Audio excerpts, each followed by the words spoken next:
Today's podcast is sponsored by Fire Facilities Incorporated, expert engineers, designers, and manufacturers of steel training towers, burn rooms, and mobile units that are all made in the USA.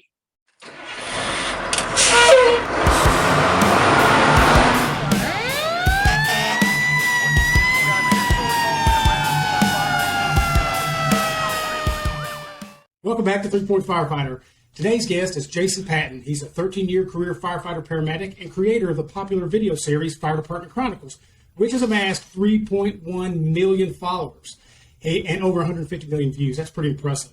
He is also the vice president of Fire Department Coffee. He's a board member and spokesperson for the Heroes Cup, which works with NHL teams such as the Boston Bruins to raise money for first responders in need. Jason also represents Banyan Treatment Centers as an advocate for first responders seeking help for mental health and substance abuse issues. Brother Jason Patton, thank you for being on the show. I appreciate you having me here, man. I got to tell you, I know you've heard this about a billion times, but so many firefighters across the country feel like they know you from all your videos because all your videos really hit home. And when I first got in the fire service, there was no internet or anything like that. I think we had carrier pigeons, shit like that. And knowing now that, every paramedic and every firefighter pretty much feels the same all the way around the country. So thank you for those videos, man. Keep them coming. Thank you. I appreciate it. Yeah, I say there's one of me in every department across the world. And we all experience the same stuff. Doesn't matter what language you speak. We all experience the same stuff across the world. That's absolutely true. I watch some of these and I'm just like, man, I've been there. I've done that. Before we get too much into it, though, let me ask you this. Tell me how you got in the fire service and how it got you to where you're at right now. Yeah.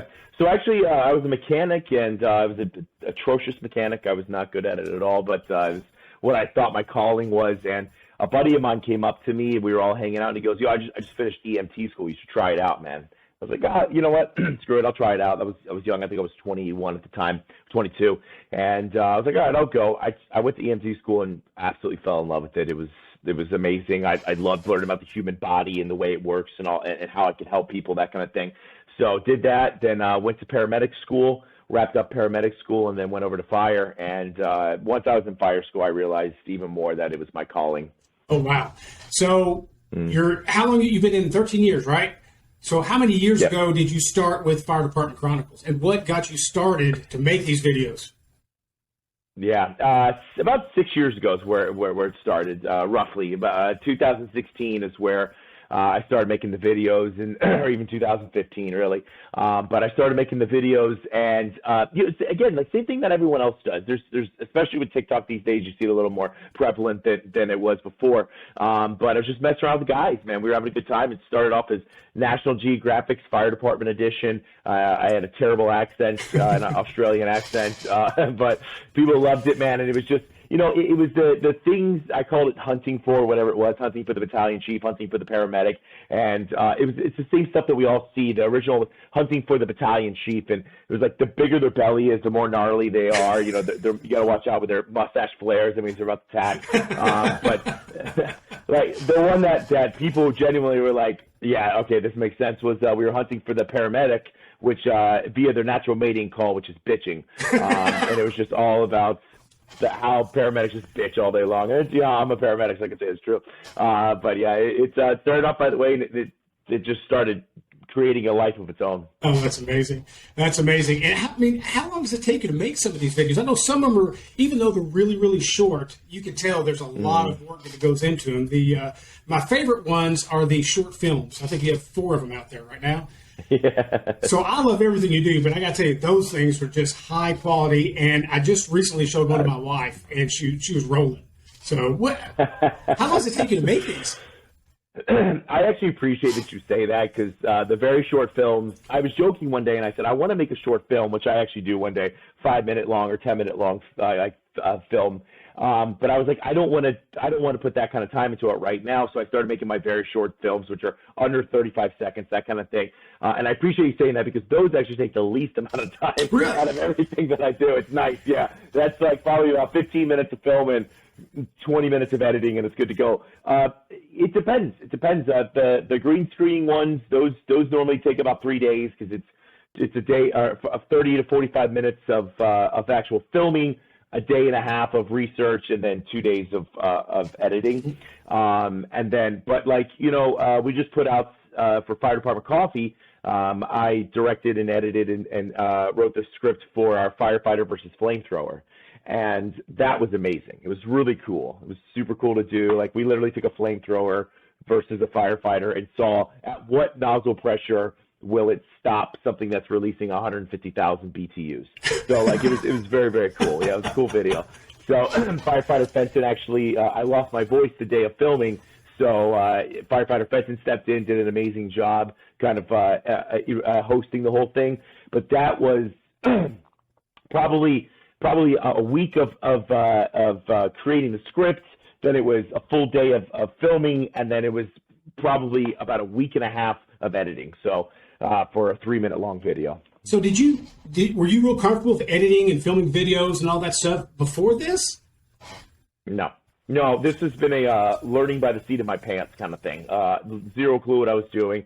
You can watch the progression of the videos where, like, in the beginning and I still film on my phone every once in a while if I have to, but you can see like how over time I've gone into editing programs, learned how to edit a little bit better, started using, you know, lights and lav mics and stuff like that. So I actually had my brother, Colby, he was editing a lot of my bigger productions, Howdall, Blow Dart, stuff like that. And we were working together doing a lot of stuff. And at some point in time, he's like, dude, I love you. If you ask me to do this again, we're not going to be brothers anymore. I was like, okay, maybe we just, I get it, putting the line. So I had to teach myself how to edit through Premiere Pro. And then our big, large productions, we have a guy, his name's Bryce Fritzl.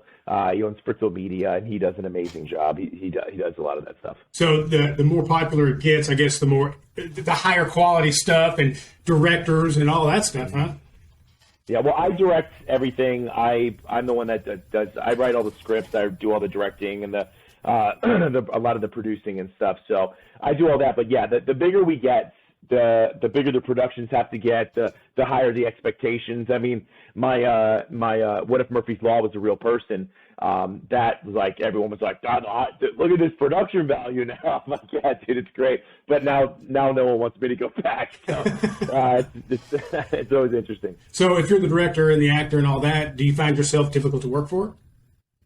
Yes, sometimes I'm a jerk. No, I'm good. Real prima donna? You know, it's funny. Yeah, I'm a real prima donna. The flamethrower one was the first time I actually got to step back and watch the production and make sure things were moving properly, which was fun. It was. It's hard for me not to be. I like to be in the camera just so I can. The things that are in my head, I want to make sure they come out. But yeah, it's been fun. It's been really, really cool. I got to tell you, the green screen ones are some of my favorites because I really don't watch any of these shows.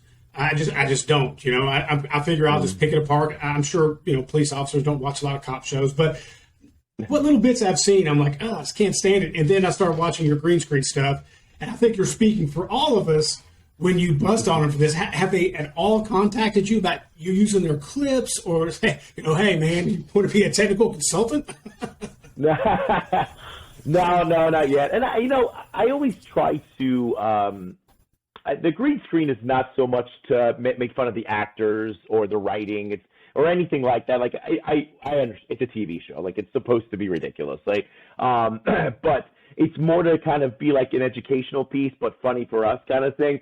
And it's funny because that's what most people say. They're like, dude, this is so funny, but it also like teaches me stuff. I'm like, that's exactly what I want. I try never to be disrespectful, but I have had anonymous people that are on the show kind of write to me like, hey, that's pretty good stuff, man. Appreciate it. Keep going. That's good. So did you get an email from Rob Lowe saying, hey, listen, we jump off ladders into minefields on top of, you know, shrapnel bags?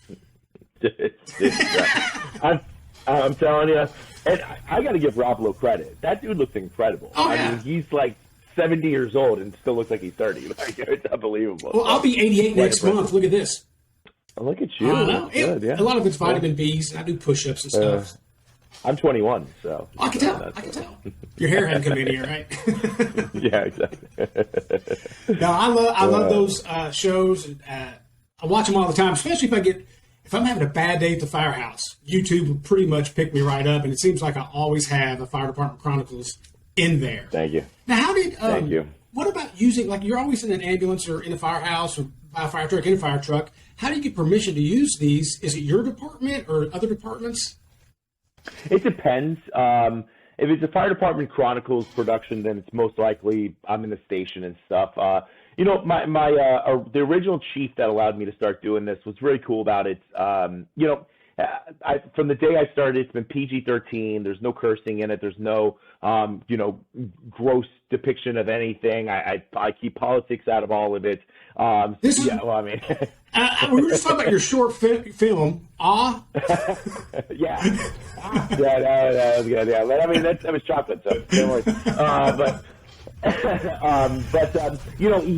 He gave me three things when I first started. He pulled me aside and he was like, "Hey, you're starting to roll with this." He goes, "Some people don't like it. I think it's great." He goes, "But yeah, I got three things to tell you, man." He goes, "Do not put the department in anything. I don't want to see any of the logos. Don't do anything stupid. Don't be like riding on top of the ladder truck or anything like that. And if you get fired, you do this to yourself." And I'm like, "All right, we got a deal, man." So he left and went to a bigger department. He did an incredible job. The new chief came in, just same understanding, like, please don't get me fired. I'm not gonna do anything. So it's been fun. No close calls or anything so far. You got to run them past. No. Like if it's a little iffy, do you run it past them? No. If I need to run it past them, I don't do the video. That's what it comes down to. Yeah. That's a good rule. Yeah, I've always said, like, if I'm getting ready to hit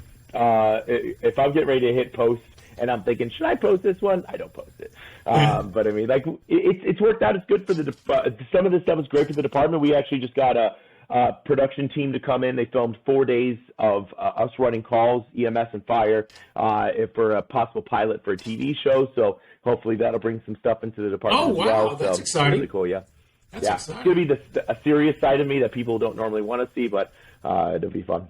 Oh, yeah, people turn off. Like, oh, man, say something funny. You're doing CPR in real life. They're like, oh, this guy's nuts.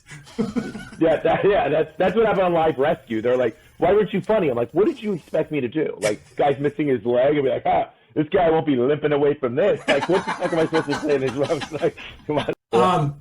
So tell me about the fire department coffee. That seems to be a big one. And for a long time, because I'm not that bright a person, I was kind of mixing Fire Department Chronicles and Fire Department Coffee. But are they two separate entities? They are two separate entities, but I'm a part owner of Fire Department Coffee. I'm also the vice president. So, but yeah, they are. They were Fire Department Coffee and Fire Department Chronicles were pretty, but they came into existence around the same time, or almost exactly the same time. But I didn't come into being a part of Fire Department Coffee until about 6 months after they had established. But Luke Schneider, the CEO, reached out to me. He's like, "Hey man, I love what you're doing. We should do some stuff together." So I flew out to Illinois. We met, both loved each other. It was a great thing. Our personalities complement each other, and we're also two completely different humans. So it works out absolutely perfect. Oh wow! So yeah, what drew you to that? To be you're full-time firefighter paramedic, and you're saying, and you make all these videos. Plus, you part owner of a coffee company. What brought you to that?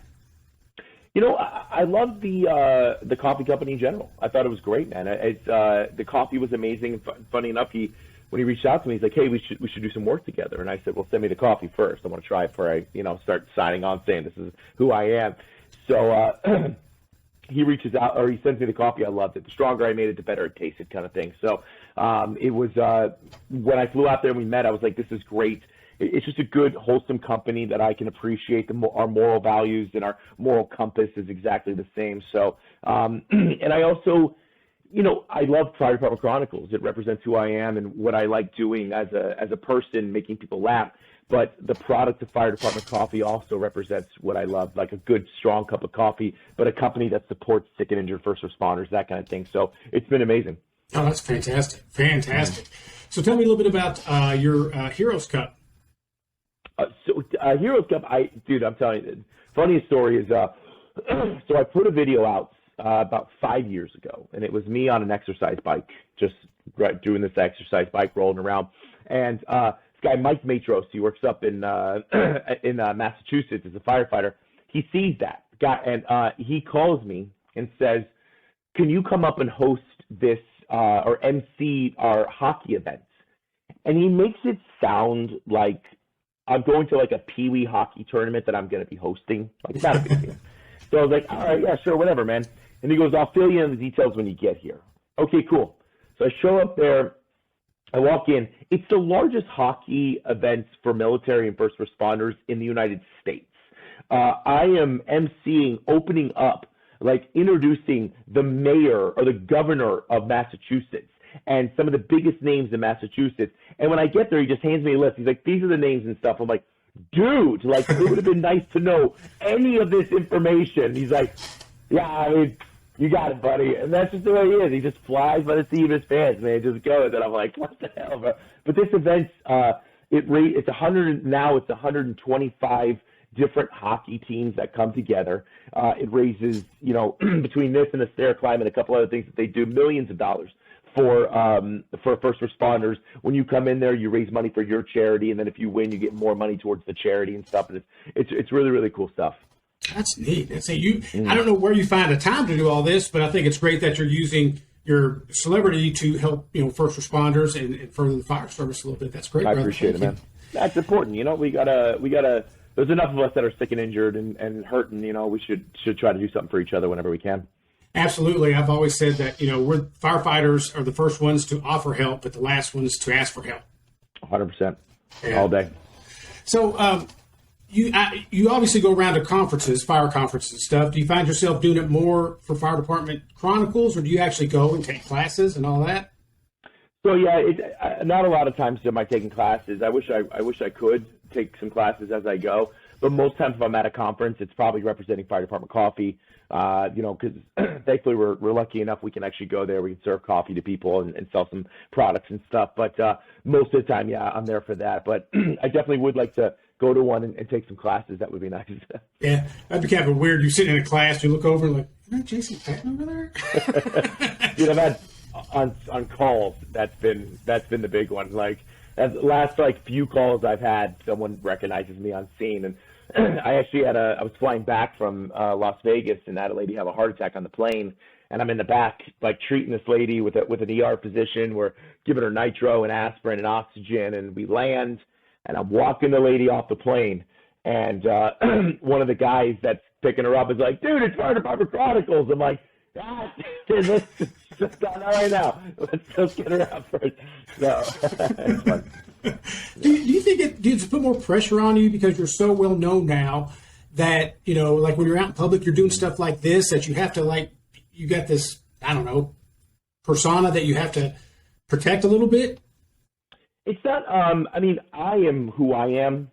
So my personality is who I am. Like I'm never faking any of this stuff.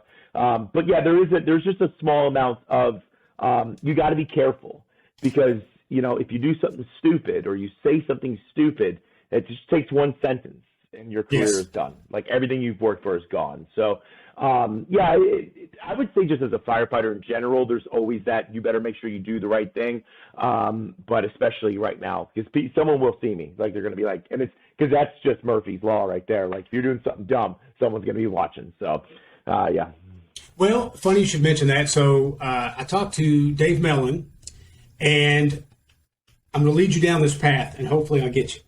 So you obviously, you're a paramedic, you're a firefighter, you believe in PPE and all that stuff, and getting vaccinations, whatever that vaccination might be, taking care of yourself, not making people sick, stuff like that, right? So Dave Mellon wanted me to ask you, if you believe all these things, why is it you let firefighter Fenton lick your head in the middle of a COVID thing and his hot seat at the FDIC?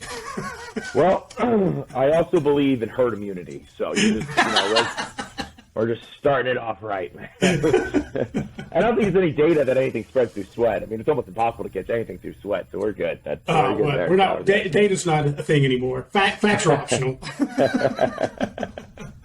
I did not know that existed, and he's go check it out, and I was like, ugh. No, and that's Fenton. That's all Fenton right there. That's I can't say that I would have licked his head. I think that's a really good rule. It's like, just don't lick somebody's head that's sweating. Good general rule. Yeah. So tell me a little bit about the Banyan Treatment Centers. I've actually heard of them before, but you're an advocate for them, so tell me a little bit about them.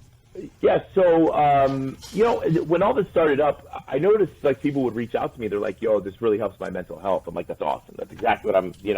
That was a byproduct of this. I wanted to make people laugh, but then I quickly found out that it helps. Like they had a bad call, they watch a video and they feel a little bit better, maybe be able to talk a little bit. But if people were reaching out to me, they're like, "Hey, I'm suffering with this. Maybe I'm drinking a little too much, or I'm feeling suicidal. Who can I go to? Where do you think I should go?" And I didn't know anyone, so I needed a place that I could truly send my first responders or their family members to that I trusted. I knew they would get taken care of. So I started working with Banyan Treatment Centers. They're amazing. Plus, they're nationwide. That was the number one thing I needed. 15 facilities across the United States in 7 different states: California, Massachusetts, Florida, so on and so forth. So I wanted to make sure that I could send people to a place where I knew they would get taken care of. They weren't just going to be like shoved under a rug, first responder, that kind of thing. So Banyan has been absolutely amazing. They've taken care of every single person that I've sent there. And the best part is I have access to a network of probably 100 other reps. And so if Banyan can't help, then I can utilize them to find a place that we trust that they'll go to. So no matter what, they get taken care of. Man, that's great. I know that in the fire service right now, there's a big push on the cancer stuff, cancer prevention, cancer wellness, and wholeheartedly believe that. But it seems like to me that the mental aspect of what we go through and how we're affected by our jobs is kind of flying under the radar right now. And yeah. What are your recommendations for for example, I got some brand new recruits going to be starting in a couple of weeks. I'm a training officer at my department. So how would you recommend possibly building that foundation of mental wellness for brand new firefighters going through the career? So here's what I always say is normalizing feelings is the best way that you can do it, right? Like the problem is that there's 2 things that people don't want to ever address is feelings. Like vulnerability is really what it comes down to. Like if I express that I'm upset about something, then I'm a big wimp, or if I start crying, then I'm a big wimp, which makes no sense.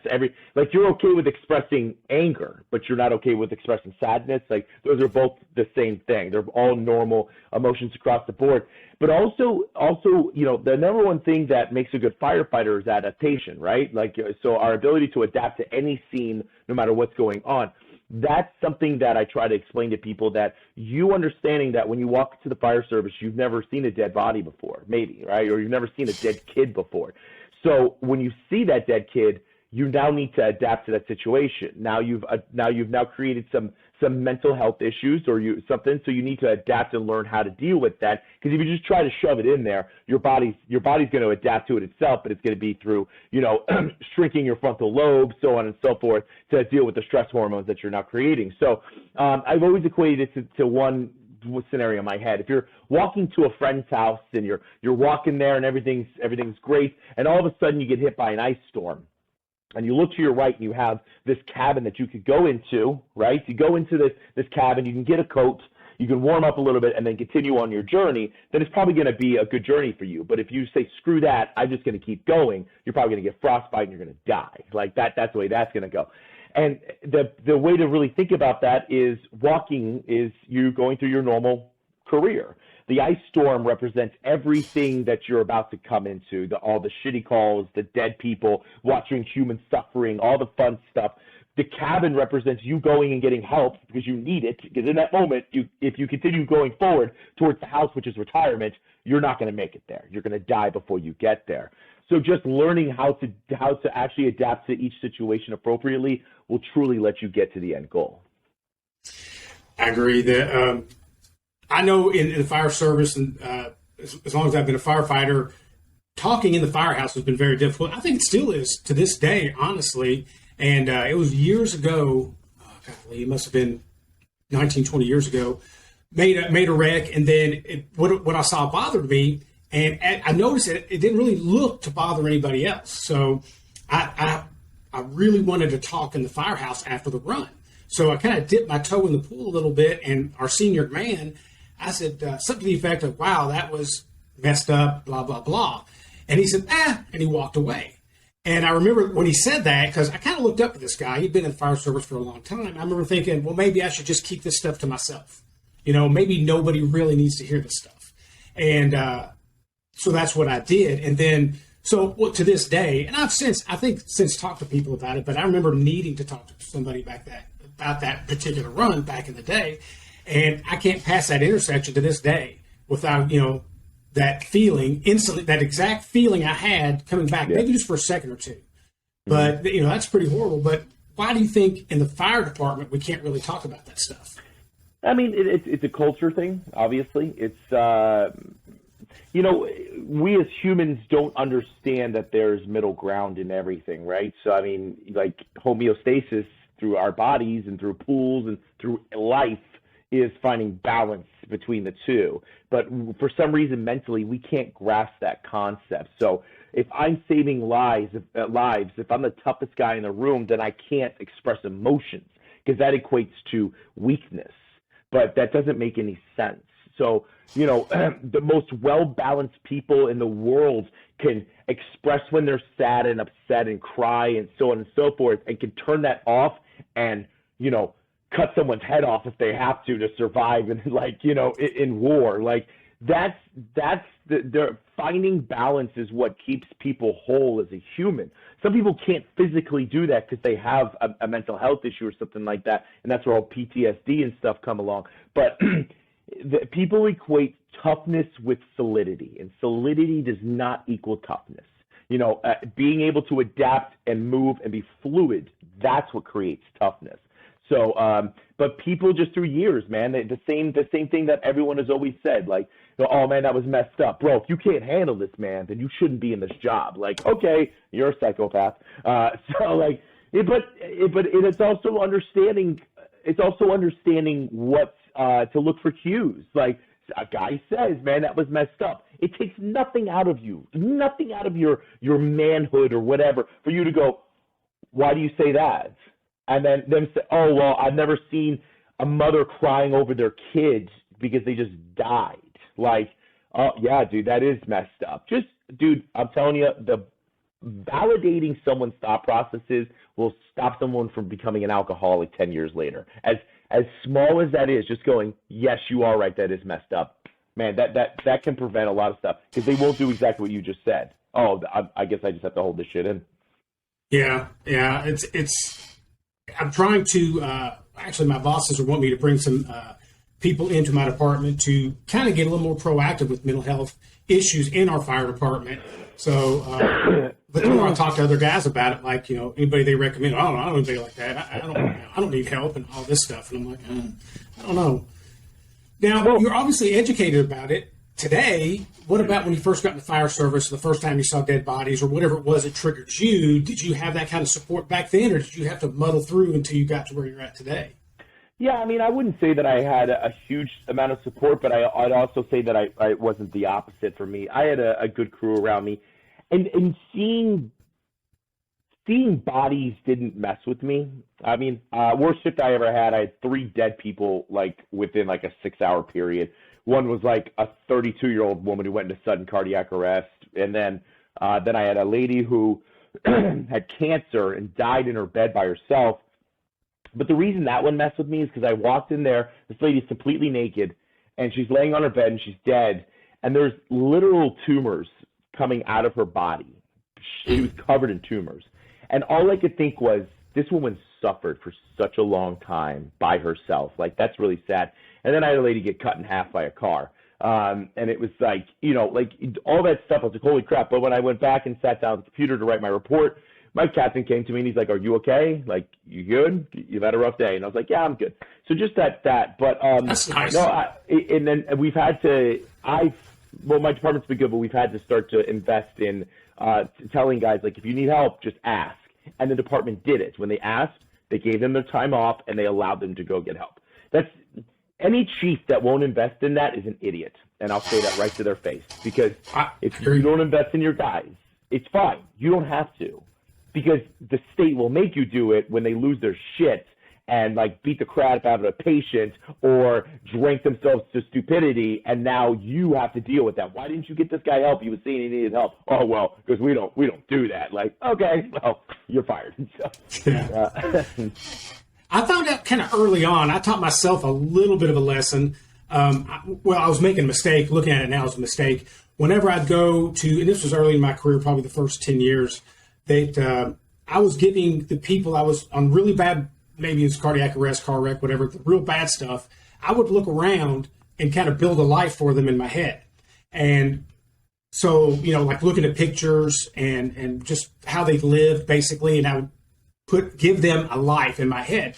And it made it more difficult for me to do my job. And one of the ones that the run that I made that I stopped doing this was I think the guy had overdosed, young guy, and he lived like a squatter pretty much, and it was just filthy, cockroaches, slept on the floor. Everything was disgusting, except he evidently had a kid, and the kid had made all these little drawings for the dad.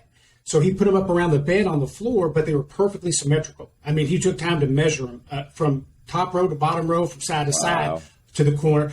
And so when we're working this guy, I started noticing that because I was looking around like, oh, it's a pigsty. I was like, wow. So then I'm like, oh man, this, you build that story about these were really important to him and all this stuff. And that really, I was like, man, you can't do that. You gotta detach yourself from some of the things that you're seeing and doing, because you're not going to be able to deliver as good I don't think you'll be able to deliver as good a care if you get emotionally invested in who you're working with. Have you ever experienced anything like that? Yeah, no, that you can't. You just can't. I mean, yeah, I had a drive-by shooting, and this guy, we transported the driver, but the passenger was DOA. And we get there, and I'm looking through the passenger window, and this guy is dead, staring off into nowhere. And I don't know why, man, but I was staring at this guy, and I was like, dude, 10 minutes ago you were just hanging out with your friend. Like nothing mattered. Like guys were enjoying some music, driving down the road, and now you're dead. And it's like, I think that's what, like, if you start to do that, it messes with you. But that's normal. Like, that's the problem, is that this is normal stuff. And it doesn't have to be extremes. You don't have to go to treatment facilities. You could talk to a therapist or talk to one of your friends, and all your friends have to do is validate your thought processes, man, and it'll be fine. And if you need more, then you go get more help. But yeah, I think that's what happens, dude, is that you have normal human emotions. We're not supposed to see people with their heads missing. That's not normal shit, right? So it's one of those, just like, okay, that wasn't, let me talk about this. Okay, I feel better. Or no, I don't feel better. All right, let's see what else we need to do. What about when it comes to, like, your spouse and stuff? Like, I've always said it's not the stories I told my spouse, it's the stories I won't tell my spouse. So what about, we're talking about like a network of people that you trust, and I think it starts probably in the fire department. You're at people that experience especially the same thing that you just experienced, getting their feedback and being able to talk to them. But how do you know what to take home or not to take home, or is that a decision you have to make at all? Well, there's a very simple answer to that. Give them the option. Ask them, hey, babe, how do you feel about me talking to you about calls? Because here's the thing. If you make the decision and you make the wrong decision and you don't talk to your spouse, then eventually, think about that. You come home from work. Hey, sweetheart, how was your day? It was all right. It was, another day at the job. And then because you don't want to talk about it, but you're still reeling over it because your brain is not just going to go, oh, and compartment. Like the phrase, leave your stuff at work, and leave the stuff at home is the dumbest thing in the world. Like, you can't do that. Your brain doesn't work that way. So to think you can do that, you're not a superhuman. Just, you're not Spider-Man, but for thoughts. Like, that's just not the way this works. So give your spouse the option. Sit them down one day. Hey, Carl's been crazy at work. What are you okay with me talking to you about? Talk to me about everything. Okay, great. Oh, this is what happened. Blah, blah, blah. You're good. Or you could talk to me about everything, but the dead babies, I can't deal with those. Okay, I'll find a therapist for those kind of things. But giving them the option keeps your relationship healthy. It keeps your marriage healthy. It shows them that you care. And we all know, when you go to work, if your marriage is shit or you're going through a lot, you are not focused on the job. So give them the option. Yeah, you mentioned also about, leaving work, home at home. Yeah, you can't do that. One affects the other all the time, especially in our line of work. Yeah, and that's what people don't get. when we get into this job, we have this fantasy that we put on ourselves, and it is self-inflicted, but it's also inflicted from civilization and general society, that we are superhuman, that we are somehow above everything else. The only thing that separates us from most other people is that we are truly willing to die if needed. Like, if I have to die in order to save a child, then I will do it, because I don't want to die, but if I got to do it, then that's what I signed up for. The ultimate sacrifice is sometimes needed, but that doesn't mean that you live the rest of your life that way. We say, because a good, healthy brain, good, healthy mental health is good physical health, is also good intellectual health. So if you invest in the mental health, then everything else will come with it. Well, that's one of the three principles of my podcast is Pride Training Physical Fitness. So physical fitness not only gets your body ready to deal with the work, but I guess your brain as well. So that's one more reason to do that, I suppose. And another thing I noticed as we're talking about it, has anybody outside the fire service asked you stuff like, what was the worst run you ever made, or all that stuff? I've had that. Go ahead. No, you say they do, but I don't have a problem recalling that kind of stuff. I'm just like, yeah, sure, I'll tell you. By the way, do you actually want to hear about it? But I'll tell you. But yeah, some people, it depends on the calls. Some people it's severely traumatic, but I've been good enough, or I've been lucky enough that the bad stuff in my head, I've worked through it, so it doesn't have that kind of power in my head anymore. But some people just can't get over certain things. So, but I have no problems. I'll tell you about the dead babies and stuff. Ooh, dead babies are worse. Am I right? Yeah. I mean, first marriages are right up there too, but dead babies is a close second. Yeah. I always tell people too, it's, for me, the trauma stuff doesn't really bother me that much.